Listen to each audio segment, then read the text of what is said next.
सुधा और ब्रिजेश सोनपुर नाम के एक छोटे से गांव में रहते थे। ब्रिजेश गांव भर में घूम घूम कर लोगों के घर काम करके अपनी रोजी रोटी चलाता था, जिससे उसकी आमदनी कुछ खास नहीं होती थी। लेकिन अब पिछले कई दिनों से ब्रिजेश को कभी कभार ही काम मिल पाता था, जिससे उनके घर पैसों की और भी तंगी होने लगी। ऐसे ही एक रोज सुधा ब्रिजेश से, सुनिए जी, घर में अन्न का एक दाना भी नहीं है और मेरे पास जो थोड़ी बहुत बचत थी वो भी खत्म हो चुकी है। अब आप कहीं से पैसे ले आइए ताकि हम थोड़ा राशन ला सके। तुम तो जानती हो ना सुधा, आजकल काम मिलना कितना मुश्किल हो गया है। कभी कभार ही काम मिल पाता है अब तो बस। आप परेशान क्यों होते हो जी? बस ऐसा सोचिए कि भगवान हमारी परीक्षा ले रहा है, देखना एक दिन वो सब ठीक कर देगा। तुम बिल्कुल ठीक कहती हो सुधा। अच्छा, मैं कुछ काम ढूंढने के लिए जाता हूँ।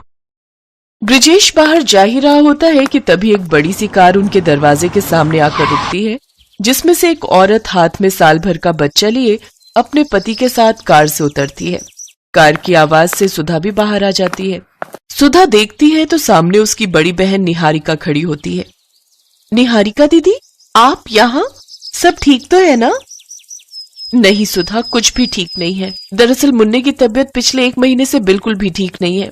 शहर के बड़े से बड़े डॉक्टर को दिखा दिया, लेकिन सबका एक ही कहना है कि वंश को कुछ दिन के लिए गांव के खुले वातावरण और ताजी हवा में रखना होगा, तभी ये पूरी तरह ठीक हो पाएगा। हाँ सुधा, और हमारे सभी रिश्तेदारों में एक तुम ही हो जो गांव में रहती हो, इसीलिए हमें सीधा तुम्हारा ख्याल आया। अगर हम कुछ दिन मुन्ने के साथ यहीं पर रहें तो तुम्हें इससे कोई आपत्ति तो नहीं होगी ना? नहीं दीदी जीजा जी, आप कैसी बातें कर रहे हैं? आप जब तक चाहो यहाँ रह सकते हो। अरे ये भी तो आपका ही घर है। हाँ भाई साहब, जब तक मुन्ना पूरी तरह से ठीक नहीं हो जाता तब तक आप हमारे साथ ही रहिए। देखिए, मैंने आपसे कहा था ना, सुधा और ब्रिजेश को हमारे आने से कोई परेशानी नहीं होगी। आप तो खामखा ही परेशान हो रहे थे। सुधा उन्हें घर के अंदर ले जाती है, फिर पड़ोस में से चीनी और थोड़ा दूध मांग कर लाती है और उनके लिए चाय बनाती है। फिर ब्रिजेश से गांव के जमींदार से कुछ पैसे उधार लेकर राशन लाने के लिए कहती है। ब्रिजेश ज्यादा ब्याज पर जमींदार से कुछ पैसे उधार ले आता है, फिर उनसे राशन ले आता है। सुधा सबके लिए खाना बनाती है, फिर अपनी दीदी और जीजा को पेट भर खाने के लिए देती है, जबकि खुद दोनों पति पत्नी आधा पेट ही खाते हैं ताकि राशन ज्यादा दिन तक चल सके। फिर आधी रात होते ही मुन्ना जोर जोर से रोने लगता है। चुप हो जा मुन्ना, चुप हो जा, चुप हो जा, चुप हो जा। ओफो निहारिका, क्या हुआ? मुन्ना इतना रो क्यों रहा है? लगता है इसे दूध पीना है। वो क्या है ना, इसे दूध पीकर सोने की आदत है। अब हाँ, बच्चों के लिए दूध तो बहुत जरूरी है। अब सुधा, तुम्हें ध्यान रखना चाहिए था ना। अरे इसमें सुधा की कोई गलती नहीं है, मुझे लगा था कि इसका पेट भर गया है। खैर सुधा, जरा मुन्ना के लिए दूध ले आना। लेकिन दूध तो घर में नहीं है दीदी, शाम को चाय बनाई थी उसी में खत्म हो गया था। कोई बात नहीं, मैं इसे लोरी गाकर ही सुला देती हूँ। नहीं नहीं, मुन्ना भूखा नहीं सोएगा, मैं अभी दुकान से लेकर आता हूँ। ब्रिजेश जल्दी से बाहर जाता है और दूध लाकर सुधा को देता है, जिसके बाद सुधा वो दूध गर्म करके मुन्ना को पीने को देती है। ऐसे ही एक रोज तेज बारिश हो रही होती है, जिसे देख आयुष कहता है, वाह, आज तो गर्मा गर्म चिकन बिरयानी खाने का जी कर रहा है। अभी मैं शहर में होता तो अपने कुक को कहता वो जल्दी से बना कर ले आता। जीजा जी, आप परेशान मत होइए, आपका कुक तो नहीं लेकिन ये साली है ना, मैं बना देती हूँ। सुधा रसोई में जाती है तो वहां तेल और मसाले नहीं होते। फिर वो ब्रिजेश से कहती है। ब्रिजेश जमींदार से कुछ पैसे और उधार ले आता है और जल्दी से चिकन और सामान लेकर घर आता है। फिर सुधा चिकन बिरयानी बनाकर सबको खाने के लिए देती है। 3 दिन बाद वो जमींदार उनके घर पहुंच जाता है। क्यों रे ब्रिजेश, पैसे लेने तो तू हर हफ्ते आ जाता है, लेकिन लौटाने के नाम पर तेरी शक्ल नहीं दिखती है? जमींदार साहब, मैंने कहा तो था आपको, आपके पैसे लौटा दूंगा, फिर यूं घर पर आए मेहमानों के सामने तमाशा करने की क्या जरूरत है? अच्छा, अपने मेहमानों को कर्जे पे लिए हुए पैसों से जब तू खाना खिला रहा है, मुर्गियां खिला रहा है, तब तेरी इज्जत कम ना होती? चलो रे, इसका सामान उठाकर बाहर फेंको। तभी आयुष कहता है, ठहरो, कितने पैसे हैं तुम्हारे? 20,000। लो, ये लो 30,000, और आज के बाद यहां दिखने भी नहीं चाहिए, समझे? जमींदार पैसे लेकर वहां से चला जाता है। फिर आयुष ब्रिजेश से कहता है, ये क्या है सुधा ब्रजेश, तुम्हारे साथ इतना कुछ हो गया और तुमने हमें बताना भी जरूरी नहीं समझा। हाँ सुधा, क्या मैं तुम्हारी बहन नहीं? तुमने भी मुझे कुछ नहीं बताया और सारी परेशानी अकेले ही झेलती रही। दीदी जीजा जी, आप यहाँ 4 दिन के मेहमान थे। हम आपको यूं ही परेशान नहीं करना चाहते थे। दरअसल इनकी कोई नौकरी नहीं है, कभी कभार मजदूरी का काम मिलता है तो कभी नहीं, इसलिए हमें बुरे दिन काटने पड़ रहे हैं। लेकिन अब और नहीं सुधा ब्रजेश, मैं इस गांव में एक होटल खोलना चाहता हूं ताकि बाहर से टूरिस्ट आए और इस गांव की सुंदरता को पहचान सकें। और मैं चाहता हूं कि तुम मेरे उस होटल में मैनेजर की नौकरी करो। महीने के 50,000 तनख्वाह दूंगा। बोलो मंजूर है? ये सुनकर सुधा और ब्रजेश की आंखों में आंसू आ जाते हैं। निहारिका ने सुधा को गले लगा लिया। कुछ ही महीनों में उस गांव में होटल बनकर तैयार हो गया, जहां दूर दूर से टूरिस्ट आने लगे और उनकी खूब कमाई होने लगी।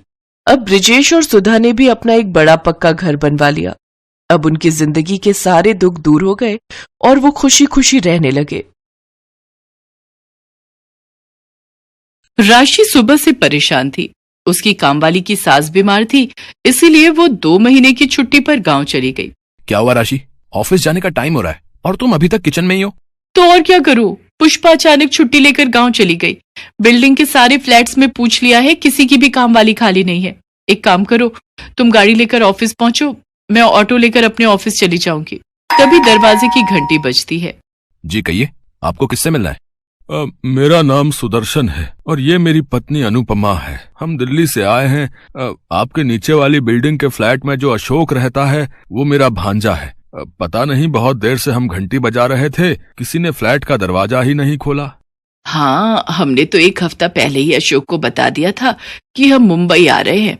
इनके घुटने का इलाज करवाना था, तो सोचा अशोक तो यहाँ रहता ही है। अशोक को फोन किया आपने? बेटा, यहाँ आते हुए टैक्सी में फोन की डायरी सीट पर ही छूट गई। उसी में ही अशोक का फोन नंबर था। रुकिए, मैं अशोक को फोन मिलाता हूँ। हाँ, हेलो अशोक, मैं समीर बोल रहा हूँ। वो तेरे मामा जी यहाँ आए हुए हैं, तू कहाँ है? हेलो हेलो समीर, मैं तो जरूरी काम से काजल के साथ लंदन आया हुआ हूँ। लंदन? पर तेरे मामा मामी यहाँ मेरे घर पर हैं, अब उन्हें क्या बोलूं?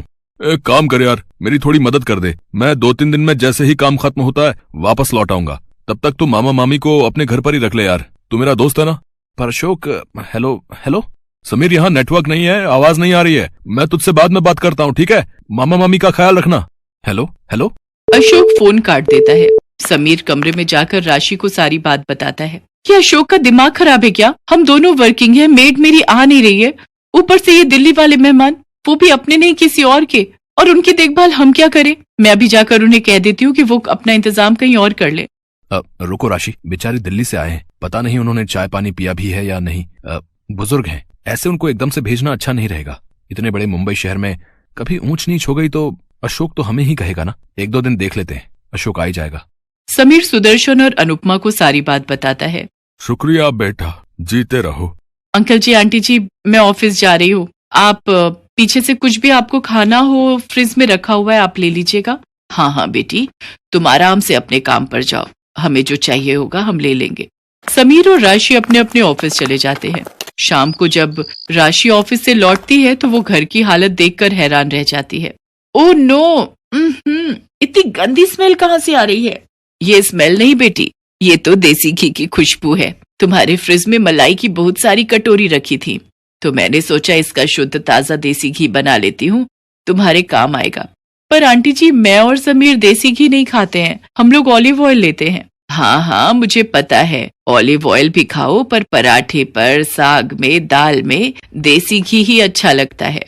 रात को सबको खाना खिलाकर जब राशि सोने के लिए कमरे में जाती है तो वो मन ही मन गुस्से में थी। वो कमरे में आते ही समीर पर बरस पड़ी। अरे ये अशोक के दिल्ली वाले मेहमान कब तक रहेंगे? पता है, आज सारी रसोई में देसी घी की स्मेल भर गई। और ऊपर से वो अंकल जी, न्यूज़पेपर कहीं रखा है, सोफे के कवर फैले हुए हैं। उनको मैं टोक नहीं सकती थी, पर ये लोग कब जाएंगे, मैं तंग आ गई हूँ। अभी राशि समीर से बात कर ही रही थी कि तभी सुदर्शन दरवाजा खटखटाता है। अब क्या हुआ अंकल जी, बताइए, कोई परेशानी तो नहीं है? समीर बेटा, रात को सोने से पहले मुझे हाजमोला खाने की आदत है। क्या तुम्हारे पास हाजमोला होगी? अंकल, हाजमोला तो नहीं होगी। एक काम करते हैं, नीचे बराबर में ही एक दुकान है, वो अभी खुली हुई होगी, चलिए मैं आपको लेकर दे देता हूँ। जाओ जाओ, मेहमानों की सेवा करो, मैं सो रही हूँ, मुझे नींद आ रही है, सुबह जल्दी उठना है। समीर और सुदर्शन दोनों सड़क पर बातें करने लगते हैं। अशोक छोटा सा था जब उसकी माँ यानी कि मेरी बहन का स्वर्गवास हो गया और 2 साल पहले जीजाजी भी गुजर गए। अशोक बचपन में हमारे घर ही आकर रहता था। उसका अपनी मामी से बहुत प्यार रहा है, तभी तो हम बेझिझक उसके पास चले आए। जी अंकल, मैं समझ सकता हूँ। वैसे आप चिंता मत कीजिए, अशोक 2-3 दिन में लौट आएगा। अगर आप कहें तो आपके घुटनों को दिखाने के लिए डॉक्टर के पास मैं अपॉइंटमेंट ले लेता हूँ। जीते रहो बेटा, अगर ऐसा हो जाए तो मेरे घुटनों को बड़ा आराम मिल जाएगा। मैं तो थोड़ा इसलिए टहल लेता हूँ कि हाथ पैर चलते रहने चाहिए। सुदर्शन और अनुपमा को समीर के घर रहते हुए 1 हफ्ता बीत चुका था, पर अशोक फोन नहीं उठा रहा था। समीर सुदर्शन को डॉक्टर के पास ले जाता है और सुदर्शन के घुटनों का इलाज शुरू हो जाता है। एक दिन अशोक का फोन खुद आ जाता है।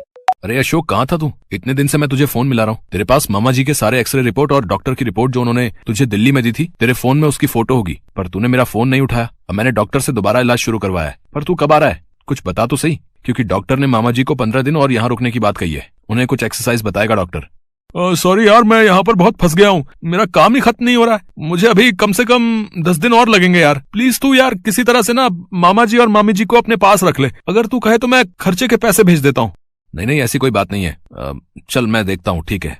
समीर आखिर क्या करता? वो मजबूर था। वो मामा जी को अपने घर से जाने के लिए नहीं कह सकता था। वो जानता था कि वो बुजुर्ग दंपत्ति किस परेशानी से गुजर रहे हैं। एक दिन जब राशि गुस्से में समीर पर बरस रही थी तो अनुपमा चुपके से उनकी बातें सुन लेती है। तुम्हें पता भी है समीर, उन लोगों के आने से घर खर्च कितना बढ़ गया है। पहले मेरी और तुम्हारी सैलरी में से कितने पैसे बच जाते थे, पर अब देखो गर्मी के दिन है, एयर कंडीशनर का भी बिल डबल आ रहा है। रसोई में भी गैस चूल्हे का बिल पहले कितना कम आता था, ऊपर से इस फ्लैट का किराया।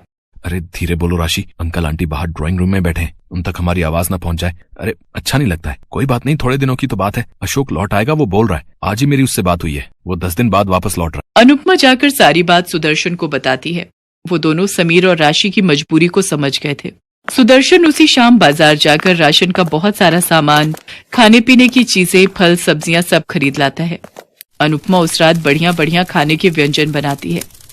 जब राशि और समीर घर लौटते हैं तो घर का तो पूरा नक्शा ही बदला हुआ था।